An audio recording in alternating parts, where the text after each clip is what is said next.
Tonight on Q2, the sad reality behind domestic violence. In light of a Billings tragedy, the YWCA is looking to help women before it's too late. Domestic violence is one of the most underreported crimes out there for a lot of reasons. Plus, guardian angels to the rescue. Don't say you're not gonna make it, because you're gonna make it. I'm not gonna let you die.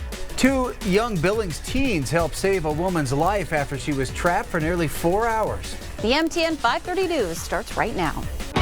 From Montana's news leader, this is the MTN 530 News. Good evening and thanks for joining us on this Tuesday. I'm Russ Riesinger. And I'm Andrea Lutz. Tonight we remember Carrie Daly, a Billings woman who lost her life in an alleged deadly domestic violence incident. The 37-year-old mother was killed in her home while her daughter slept nearby. Police say her boyfriend, professional boxer Anthony Sullivan, is charged with homicide.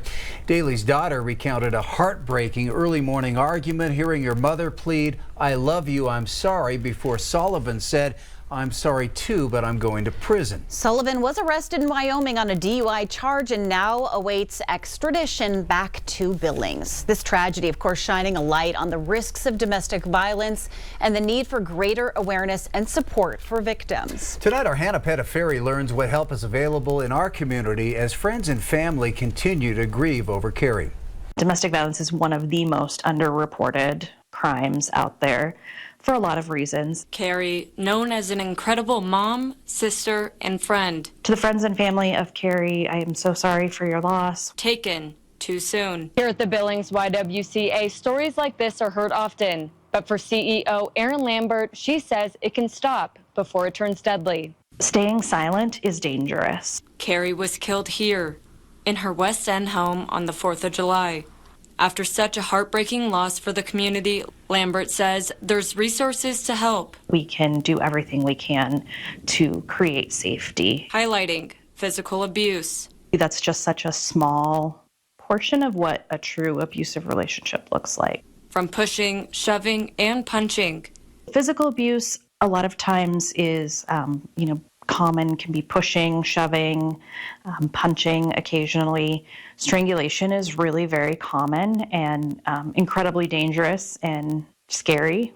Including strangulation. We know that victims who are strangled by an intimate partner and survive that strangulation are 7.5 times more likely to be killed by that partner in the future. And how common it is in abusive relationships. We speak with victims, they talk about strangulation happening on a very regular basis in their relationship frequently. After the murder of 37-year-old Carrie Daly, who lost her life to domestic violence. This was a tragedy that could have been prevented and should have been prevented. Calling attention to victims. The people often that are killed by abusive partners have never reached out for assistance. And making it known they are on your side. We will do whatever we can to stand with you. In Billings, Hannah Pettiferi, MTN News. And if you or anyone you know is in a domestic violence situation, there is help available. Lambert says if you need help or if you have any questions, you can call 406-245-4472. Well, tonight, the suspect who died in Sunday's Montana Highway Patrol pursuit turned a head-on crash has been identified. 53-year-old Jody Eisenbarth of Billings died from multiple blunt force injuries. According to the Montana Highway Patrol and Trooper Brennan Plucker, he attempted to stop Eisenbarth for speeding when he fled. The trooper then started to pursue when Eisenbarth collided head-on with a semi-truck near mile marker 12 close to Acton, dying on scene. Plucker and the semi-truck driver were both injured in that crash, but now have been released from the hospital. A Montana woman is thanking her guardian angels after a routine outing took a terrifying turn recently. Thankfully, 2 quick-thinking Billings teenagers sprang into action and may have saved her life after she became trapped under her riding lawnmower. I feel like there was some sort of divine intervention to make me look at that hillside and see her. At the right place when things couldn't have been going more wrong for 72-year-old Kyle Geyer. I was just at the end of it, I knew I wasn't going to last very much longer. She'd been mowing her lawn when her mower hit a rock and rolled down a hillside above Flathead Lake, trapping her underneath. And then I went down several feet, but the rock stopped the lawnmower from going the rest of the way, so it just rolled over on its side, and I was trapped underneath it. And we figure I was there for about 4 hours. That's when 2 Billings teenagers saved the day and possibly Kyle's life. Vacationing 14-year-olds Channing Thompson and Danny Fear were fishing from a jet ski when they noticed the tipped lawnmower still running. I thought nothing of it until I saw Kyle stick her arm out of the lawnmower, and that's when I knew there needed to be some sort of intervention, because I didn't know how long she was under the lawnmower. I heard them say, look, there's a woman trapped up there, or something to that extent. And then they were saying, we're coming. And one of the, I think it was Danny, called 911, and the other, Channing, ran up here. And then they just stayed with me and said, you're going to be okay.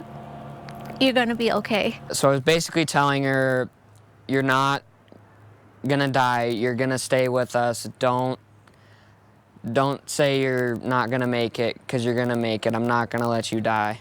Channing ran to a nearby street, found 3 bikers, including one who was a paramedic. Took all 5 of them to lift the mower off Geyer, leaving her forever thankful. There's no way I can thank you enough for that. You just have no idea what that means to me, and they will be with me for the rest of my life. Geyer spent 4 nights in the hospital recovering from a fractured vertebrae and a severely bruised rib cage. But thanks to those 2 teens from Billings, she's going to be just fine. We're learning new details tonight about a woman who was found dead in the Boulder River south of Big Timber. The Park County coroner confirms 21-year-old Aiden Lucan of Billings drowned on July 4th. Well, deputies say Lucan was recreating with her family when she disappeared. It's unclear if she fell in or was swimming alone. First responders recovered her body about 20 to 30 minutes later. She's the second person to drown in the Boulder River this summer. In June, 36-year-old Stetson Francher of Missoula was found dead after a 3-day search. A Glacier National Park hike turned into a harrowing rescue after 3 tourists fell into Avalanche Creek and barely made it out alive. The Florida visitors were snapping photos on the rocks above Avalanche Gorge when one slipped into the icy water. 2 others tried to help and were swept in themselves. 2 were carried through the gorge while the third clung to tree branches until help arrived. Bystanders jumped in to perform CPR as a park ranger pulled each of them to safety. All 3 were taken to Logan Health and are now recovering.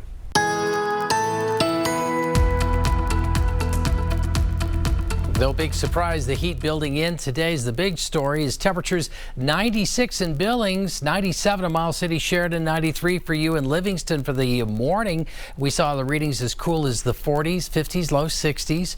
The winds, they weren't very much of a factor, and it certainly was a dry forecast in and across the region. So with the heat building in, the humidity has been very low, and tomorrow as this high pressure ridge continues to build in, we'll take another run at possibly getting close to some record highs. That would include Billings, at least the chance of a 100-degree reading by later in the afternoon. That means heat advisories are already into effect tomorrow.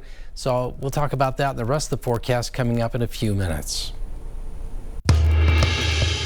The quiet town of Framberg is getting a big-time upgrade. For the first time, high-speed broadband internet is coming to homes, bringing the rural community into the digital age. Well, the streets may be tangled with cables for now, but as our Matt Carmack discovered, people in Framberg are ready to plug in to the future.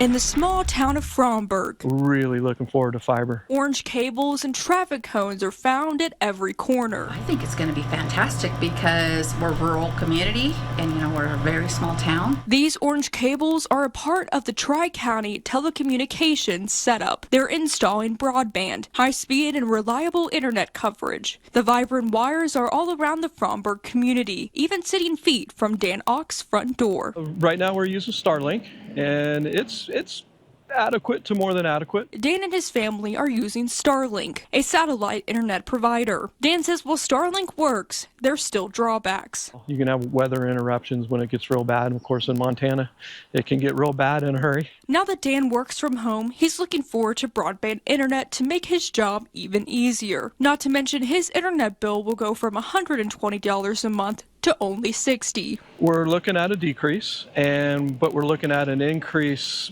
by anywhere from probably 5 to 7 times of the actual speed. That fast and reliable internet coverage won't just be beneficial in residential communities. It'll actually help the intercommunications within the city, like here at Town Hall. The service at the sewer plant is not communicating.